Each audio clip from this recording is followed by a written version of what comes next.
ગુજરાત રાજ્ય બાળ અધિકાર સંરક્ષણ આયોગ ગાંધીનગર બનાસકાંઠા જિલ્લા વહીવટી તંત્ર તથા પ્રયાસ સંસ્થાના સંયુક્ત સહયોગથી પાલનપુર તાલુકાના સ્વસ્તિક શૈક્ષણિક સંકુલ ખાતે બાળ લગ્ન મુક્ત ભારત અભિયાન અંતર્ગત વિશેષ જાગૃતિ કાર્યક્રમ યોજાયો હતો।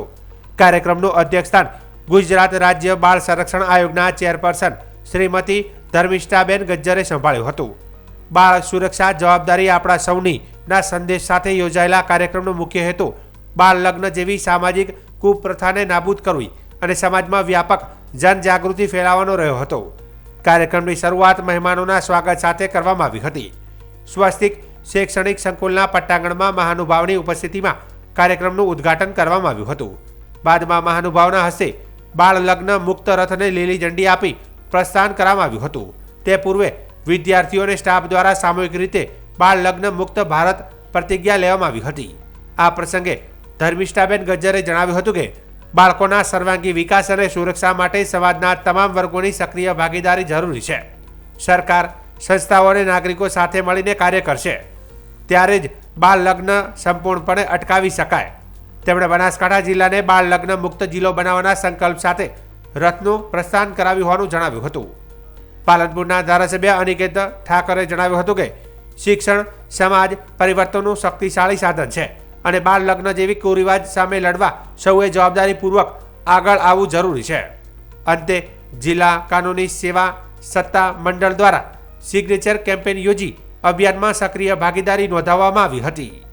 બાળ વિવાહ મુક્ત ભારત શા માટે અહીંયા જિલ્લામાં કે આખા ગુજરાતમાં દરેક વિભાગોનું કે દરેક આંકડાકીય માહિતી સાથે એનું મૂલ્યાંકન સર્વે થતું હોય છે।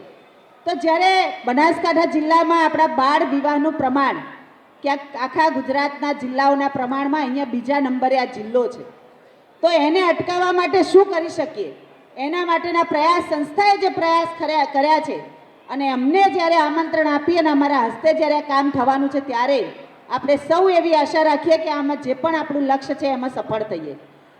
બીજું કે મને આ રથને પ્રસ્થાન કરાવવાનો જ્યારે મોકો મળ્યો છે ત્યારે હું એક માત્ર સાંવિધાનિક પદ પર બેઠેલી વ્યક્તિ તરીકે નહીં પણ એક માતા, એક બહેન અને એક નાગરિક તરીકે આપ સૌની વચ્ચે ઊભી છું।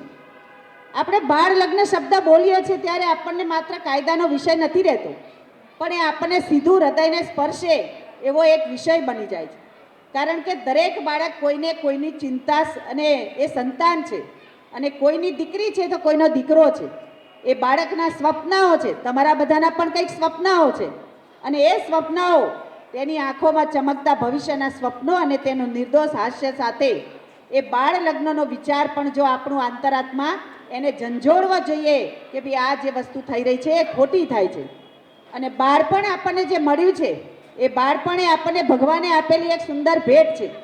આ સમય આપણા સૌ માટે રમવાનો, ખીલવાનો અને કંઈક શીખવાનો અને ફરી ઊભા થવાનો અને સપનાઓ જોવાનો હોય છે, પરંતુ જ્યારે બાળ લગ્ન થતા હોય છે ત્યારે બધું જ અચાનક છીનવાઈ જતું હોય છે અને ઘણા બધાની સાથે આ વિસ્તારમાં ક્યાંક એવું બન્યું હશે પણ એક નાની બાળકી જ્યારે તમે તમારા જેવી દીકરીઓ હોય તો એના હાથમાં શું હોવું જોઈએ? તો એક સારામાં સારું પુસ્તક હોવું જોઈએ। તેને સમય પહેલાં જ આવા જ્યારે બાળ લગ્નો થતા હોય ત્યારે સમગ્ર સંસારની જવાબદારીઓ સોંપી દેવામાં આવે છે અને એ બાળક એને જ્યારે સુરક્ષા મળવી જોઈએ ત્યારે એના કરતાં એ પરથી પરિસ્થિતિઓનો એવો ભોગ બને છે કે જેના કારણે પોતે માનસિક સ્ટ્રેસ અને એ ચિંતામાં મુકાઈ જાય છે અને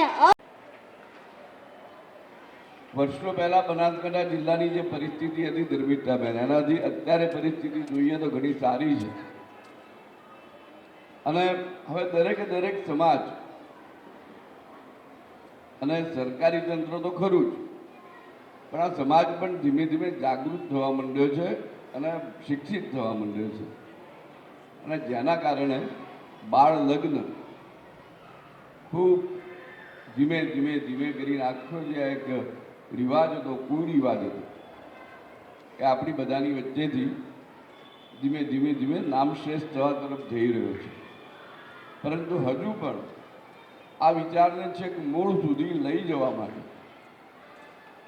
હજી પણ જે લોકો કોઈને કોઈ જગ્યાએ કોઈ તકલીફના કારણે કોઈ સામાજિક દબાણના કારણે, કોઈ સામાજિક પરિસ્થિતિના કારણે,